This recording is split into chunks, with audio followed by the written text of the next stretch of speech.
right, summer is just around the corner, and maybe you're ready to head to a resort and get away from it all. Well, is it a timeshare that might be the best way to do that? The answer just might be maybe. It may be great for some, but it has its pitfalls. Jayne O'Donnell is the confident consumer columnist for USA Today. Jayne, all right, so give me a quick breakdown of, what a timeshare is and what are the real benefits. Why do people like them? Well, they like them because, like so many of us, I think, go to the beach in the summer and say, geez, I'd love to buy a place here, but I just can't afford it. So a timeshare, which basically is a week or weeks at a set resort or condominium development, often at the beach or at the ski resort, is a cheap way to do it, it sounds like. You could also buy like vacation intervals and points, so you could actually go to any perhaps Hilton property. But it does have a lot of problems when like the recession hit and people couldn't afford to pay the maintenance fees or even the weekly or monthly costs that they were faced with. So what are some of the other big risks that come with timeshares besides those maintenance fees, etc.? Well, one of the big risks is that maybe you can't even afford to get to the timeshare. So many people buy them in Hawaii or at a ski resort, and if you've got a family, that might be really difficult to afford getting out there once a year.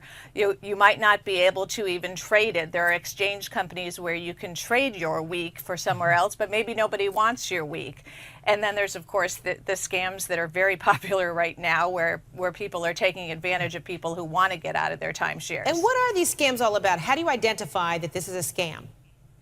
Well, if somebody calls you out of the blue or you get a letter out of the blue and they say, we have a buyer for your timeshare, you have to immediately be suspicious.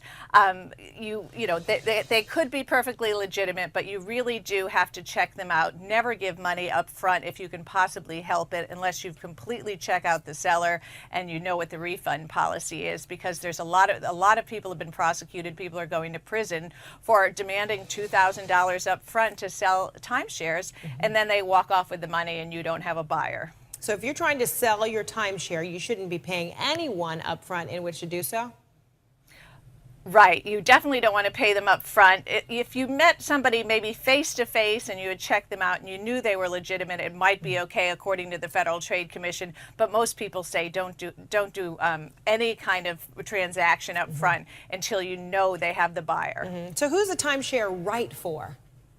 Timeshares are probably the best for people who are retired, who know they'll be able to afford the cost of buying it. And by the way, buying it on the resale market, not selling it to a reseller you don't know, but actually buying one. You could get one probably for a few $1,000s right now, where it might have cost $20,000 or wow. From an original owner. So yes, you can do pretty well, but you have to know that you're going to be able to take this vacation once a year if it's a set week, and you have to know you're going to be able to afford the maintenance fees annually, and they often go up, and they can go up precipitously if the management company sells to another company.